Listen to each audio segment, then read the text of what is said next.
మీరు చూడండి ఎంతో మంది కలిసినోళ్ళు విడిపోయినోళ్ళు లేరండి? ఈ 36 గణాలు బోడి చూపిచ్చి పద్ధతిగా ఎన్నో అసలు జాగ్రత్తలు అత్యంత తీసుకున్నోళ్ళు. సాంప్రదాయబద్ధంగా పెద్ద కుటుంబాల వాళ్ళ గూడా పెద్ద పురోహితులు, గురువులు అదే చెప్పండి, అంటున్నా. సిద్ధాంతులు. పెద్ద పెద్ద వాళ్ళు. అవును. మరి వాళ్ళు నమ్మి చేసినప్పుడు ఆగుతున్నాయండి? అంటే విధిని ఎవరు మార్చలేరు అనేది అస్సలు కొంచెం అర్థం కరెక్ట్. చేసుకోవాలి. కరెక్ట్. కరెక్ట్. కర్మ నుంచి ఎవరు తప్పించుకోలేరు అనేది అర్థం అవును. చేసుకోవాలి. తగ్గించుకోవడానికి ప్రయత్నం చేద్దాం. అంతే. తప్పించుకోవడానికి కాదు. అది సూపర్. ఇదొక్కటే లాజిక్. అంతే. సో, మ్యారేజ్ దగ్గరికొచ్చినప్పుడు మీరు ఇప్పుడు సరే వీళ్ళకి పెళ్లి దాంట్లో దోషం ఉంది. ఇదెలా?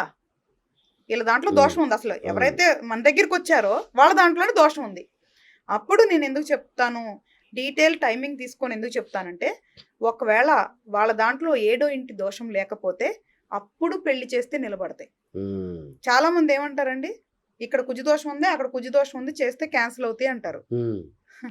ఒక్క కుజదోషం ఉంటేనే చాలా ఇబ్బంది. కష్టం అంటే 2 కుజి దోషాలు. కుజదోషాలు. అంటే వజ్రాన్ని వజ్రంతో కొయ్యాలనుకుంటున్నారేమో. అదే సిద్ధాంతం. ఆ! అలా కాదండి. ఒక చార్ట్‌లో గనక అంటే ఒక జాతక చక్రంలో ఏడో ఇల్లు సమస్య ఉంటే, ఏడో ఇల్లు సమస్య లేని జాతక చక్రం తీసుకొచ్చి కట్టబెడితే ఓకే. అది నిలుస్తది. ఆళ్ళ బలం వల్ల ఆ బంధం నిలుస్తానికి అవకాశం ఉంటది. కానీ మీరు రివర్స్ అంటే అందరూ ఏమనుకుంటారంటే కుజదోషం ఉన్న వాళ్ళకి, కుజదోషం ఉన్న వాళ్ళని ఇచ్చి పెళ్లి చేస్తారు కదా మామూలుగా. అవునవును. అంటే ఇద్దరు ఫైర్ కదా! కొట్టుకొని ఆ! అడ్జస్ట్ ఆ! అవుతారనేమో గాని నాకు తెలీదు అచ్చా! అసలు. చాలా డేంజరస్ అసలుగది. అవునా? ఆ! ఓకే. సో, అట్లాగా అలా వచ్చింది ఒక సాటిస్ఫాక్షన్ రైట్. అంతే. రైట్. ఇప్పుడు అదేలెండి. వేరే కుజదోషం ఉంటే చేసుకోరు కదా! అవును. చేసుకోరు. అవును. ఇప్పుడు ఎట్లా ఉంటదంటే ఇప్పుడు బాగా తెల్లగున్న అమ్మాయి నల్లోళ్ళని ఎట్లా చేసుకోదో, అవును. అవును. తెల్లగున్న అబ్బాయి నల్లోళ్ళని చేసుకోకుండా కొంచెం చామంచాయగాను కరెక్ట్. ఒక కరెక్ట్. ఎలాగ అండర్‌స్టాండింగ్ ఉంది. ఇప్పుడు నాకు కుజదోషం ఉంది, నీకు కుజదోషం ఉంది. ఇది సైంటిఫిక్‌గా అడ్జస్ట్‌మెంట్. ఆ!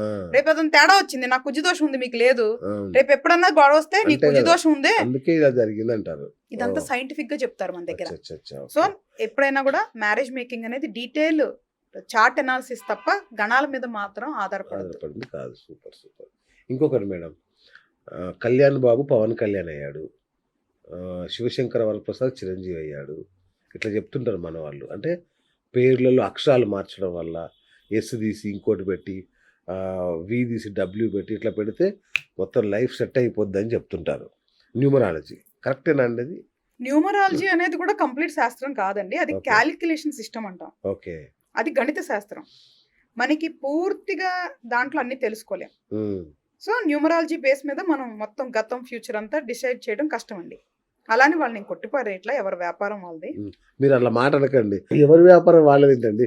ఎవరి శాస్త్రం వాళ్ళదన్నా కొంచెమన్నా ఉపశమనం మాకు. మీరు అంటే డైరెక్ట్‌గా వ్యాపారం మళ్ళీ అబద్ధం అనేస్తున్నారు. చెప్పకూడదు కదండీ. ఓహ్! దేవుడా! సో, ఆ! అంటే ఓకే. దాంట్లోనే న్యాయంగా చెప్పండి అంటున్నా. రైట్. ఆ! హ్మ్. ఇప్పుడు హ్మ్. శాస్త్రమే గాని దానికి న్యాయం ఎక్కడిదండి. వ్యాపారంలో న్యాయం ఏముంటుంది? అంటే దాంట్లో కొన్ని చెప్పొచ్చు కదా! అయి చెప్పుకోండి. అచ్చా! మిగతాయి వదిలేయండి అంటున్నా. అచ్చా! ఓకే. రైట్. అయితే పేర్లు మారిస్తే తలరాతలు మారవనేది నేను ఖచ్చితంగా చెప్తాను. అచ్చచ్చా! ఓకే. ఇప్పుడు ఎలా ఉంటదంటే అండి, 100 మందికి మీరు పేర్లు మార్చారు. అవును. ఎవరికో గ్రహాల అనుగ్రహం కలిగి వాడు అదృష్టం బాండి సక్సెస్ అయితే, ఈ 100 మందిలో ఈళ్ళొక్కళ్ళని చూపించుకొని వ్యాపారం చేసుకుంటాం. మొత్తం వ్యాపారం. మిగతా 99 మంది గురించి ఎందుకు మాట్లాడరు అంటా నేను. ఆ! ఇది మనోళ్ళదే తప్పండి. ఆ ప్రేక్షకులని మీరు నాకన్నారు కదా! అవును. వాళ్ళదే తప్పు. ఓకే. మోసపోయే వాళ్ళు ఉన్నంత వరకు మోసం చేసేవాళ్ళుంటారు. ఆ! నమ్మే వాళ్ళంత ఉన్నంత వరకు నమ్మించే వాళ్ళుంటారు. ఓకే. అర్థం చేసుకోండి. ఇప్పుడు నేను కరెక్ట్ అని నేను చెప్పట్లా. ఎవరినైనా మీరు ప్రశ్నించండి. నా దగ్గర సమాధానాలుంటే నమ్మండి. లేకపోతే లేదు. హ్మ్. మేమేమి ఇక్కడ బోర్డ్ పెట్టుకోలే మమ్మల్ని నమ్మండి అని. అవును. కానీ నేను ఆలోచించమని చెప్తున్నాను. అవగాహన పెంచుకోమని చెప్తున్నాను. హ్మ్. పేర్లు మార్చినంత మాత్రాన గ్రహాలు మారతాయండి? హ్మ్. ఇప్పుడు నేను పేరు మార్చుకున్నా, మొన్న గ్రహణం వచ్చే సమయం ఉంది. మారిద్దా? గ్రహాలు అక్కడి నుంచి అక్కడికి మారతాయా? మీకు విషయం తెలుసు, ఇది కూడా గొప్ప విషయం. చాలా ఆ! మంది గ్రహాలు మారుస్తారంట పొజిషన్స్. అవును. ప్లానెటరీ పొజిషన్ చేంజ్ ఆ! చేస్తారుగా. ఎంత హాస్యాస్పదం అండి అసలకి. అవునా? అసలు ఏదో ఎవరో కన్నెర్ర చేస్తే మనం బసం అంటాం కదా! గ్రహాలతో పెట్టుకుంటే ఆ! వీళ్ళందరూ లెక్కేసుకోవాల్సిందేనండి. అవునా? నేను చెప్తున్నానండి. శాస్త్రాన్ని తప్పుగా వాడే వాళ్ళకి కూడా హెచ్చరిక. కర్మకి ప్రతి ఒక్కళ్ళు బాధ్యులే. శాస్త్రాన్ని తప్పుగా చెప్పేవాళ్ళైతే ఎక్కువ బాధ్యులు. ఓకే. ఇదైతే ఖచ్చితం అండి. హ్మ్. వ్యాపారం అని చేసుకోండి. వృత్తి ఓకే. చేసుకోండి. తప్పులేదు. నేను కూడా చెప్తున్నాగా. నేను అవును. వృత్తి. నేను కూడా ఫీజు తీసుకుంటాను ఆ సమయానికి. అవును. కానీ న్యాయంగా చేద్దాం. రైట్. మన దగ్గర నమ్ముతున్నారుగా పాపం. ఎందుకు అమాయకుల్ని మనం మోసం చేయాలి? పేర్లు మార్చినంత మాత్రం తలరాతలు మారవండి. ఒకసారి కొన్ని ప్రయోగాలు చేసి చూడండి. హ్మ్. ప్రాక్టికల్‌గా ఆలోచించండి. పోనీ అక్కడ ఇప్పుడు పెద్ద పెద్దోళ్ళకి మంచి మంచోళ్ళకి కాదు. మీరు నిజంగా దమ్మున్న వాళ్ళైతే ఎవరన్నా అక్కడ బయట రోడ్డు మీద అడుక్కుని తినే వాళ్ళని ఇంకొకరిని తీసుకొచ్చి పేర్లు మార్చాలి, తర్వాత ఎట్లా మారుస్తారు వచ్చాయండి? ఓకే. పేర్లు మారిస్తే తలరాతలు మారవండి. అసలు పేరుకి సంబంధం ఏంటండి? ఇప్పుడు నా పేరేంటి? హరిత. ఎంతమంది పిలుస్తారు? అసలు నా పేరుతో పిలిచే వాళ్ళు ఎవరున్నారా? ఎవరు ఉండరు. మేడం అంటారు, అమ్మ అమ్మ అంటారు, అంటారు, అక్క అంటారు. అక్క నేను ఎక్కువ అంటారు. మంది అవును, అవును. మా ఇంట్లో మా పిల్లలు అమ్మ అంటారు. ఇప్పుడు నా స్నేహితులు అయితే ఇంకా రకరకాల ముద్దు పేర్లతో పిలుచుకుంటారు. అవును, అంతే కదా. మీ తల్లిదండ్రులు మిమ్మల్ని ముద్దు ముద్దు పేర్లతో పిలుచుకుంటారు. అవును. ఎవరండి పేరు పెట్టి పిలిచేది? ఎలాగండి ఇది పనిచేస్తుంది? ఓకే. లాజికల్ గా ఆలోచించండి. ఇప్పుడు మీరు అన్నారు చిరంజీవి అని, ఆయన సర్టిఫికెట్లు ఏం రాసుకుంటున్నారు? శివశంకర వరప్రసాద్ అనే ఉంటది. మరి అది ఏం పని చేస్తున్నట్లు? ఉమ్. నేనేమంటున్నానంటే గుడ్డిగా నమ్మొద్దు. మీకు నచ్చితే మార్చుకోండి సరదాగా, దాని మీద ఆధారపడి ఇంట్లో కూర్చోండి పేరు మార్చుకొని మిరాకిల్స్ జరుగుతాయని చూపించండి. జరగవుగా.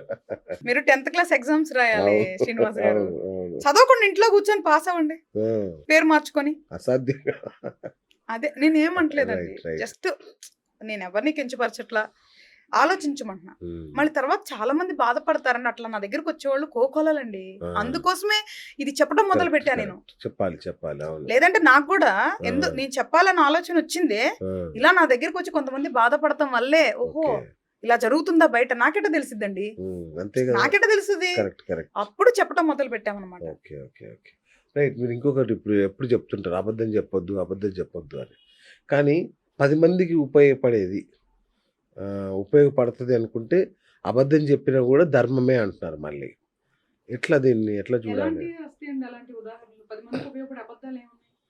ఇప్పుడు అశ్వత్థామ అథాకుంజర ఉందనుకోండి, ఇట్లాంటి ఏమైనా, లేదంటే ఇప్పుడు ఉదాహరణకి ప్లాసిబో ఎఫెక్ట్ అంటారు కదా. లైక్ ఇప్పుడు నీకు సాయి నీకేం కాదు, నేను ఇంజెక్షన్ ఇస్తున్నాను, ఉట్టి వాటర్ ఇంజెక్షన్ ఇచ్చినా కూడా సెట్ అయిపోతారు సాయి. మేడం నాకు ఇచ్చింది కాబట్టి, కదా మీరు తప్పు చేశారు, అది చేసింది అధర్మమే, కానీ అతనికి మంచి జరిగింది. సో ఇప్పుడు ఇది న్యాయమా కాదా? కర్మకి 3 సిద్ధాంతాలు: మీ ఉద్దేశం, మీ పని, రైట్. బయటకు వచ్చే ప్రవర్తన. ఓకే, ఆలోచన దగ్గర నుంచి అన్ని ముఖ్యమే. ఓకే. అబద్ధం అంటే కర్మకు అబద్ధమే, దాని తర్వాత వచ్చే ఫలితాలు రిజల్ట్స్ దానికి గుడ్ హ్యాబిట్ లోకి గుడ్ అకౌంట్ లోకి వెళ్ళిపోతాయి. అబద్ధం అయితే బ్యాడ్ అకౌంట్ లోకి వెళ్ళాల్సిందే. ఓకే. దానివల్ల చాలా ఉద్దేశం ఇంపార్టెంట్. ఓకే. కానీ అబద్ధాలు ఎందుకు చెప్పొద్దు అంటారంటే, మీరు అన్నారు మార్చి చెప్పొచ్చు. మీరు అశ్వత్థామాది మార్చి చెప్పారు, అది అబద్ధం చెప్పలా. అశ్వత్థామ అనే ఏనుగు చనిపోయింది కాబట్టి అది పూర్తి అబద్ధం కాదు, ఏనుగు చనిపోయిందని చెప్పారు వాళ్ళు. అంటే అది యుద్ధం. వాళ్ళు ఎప్పుడైతే మొట్టమొదట మీరు 14 రోజుల వరకు చాలా ధర్మయుద్ధం జరిగింది ఇద్దరి మధ్య. 14వ రోజున అధర్మ యుద్ధం మొదలు పెట్టింది కౌరవులే. ఎప్పుడైతే వాళ్ళు అధర్మ యుద్ధం మొదలు పెట్టారో ఇంకా తప్పక వీళ్ళు కూడా వాడాల్సి వచ్చింది. అంతే తప్ప మన మంచి జరుగుతుంది అంటే అవును తప్పు చేసినా తప్పు కాదు అంటున్నారు కదా. అది సిచ్యువేషన్ బట్టి ఉంటది, కానీ దానికి తగ్గ ఫలితం ఆయన అనుభవించాల్సిందే. ధర్మరాజు అనుభవించాల్సిందే. సో ఈ రిజల్ట్స్ వేరు. మంచి కోసం చెడును వాడినా కర్మ ఫలితం అనుభవించాల్సిందే. ఎగ్జాక్ట్లీ. సో మీరు నిజం ఇంటెన్షన్ మంచిదైనప్పుడు, మంచిదైనా ఉద్దేశానికి సంబంధించిన ఎంత ఉంటే అంత అనుభవించాల్సిందే.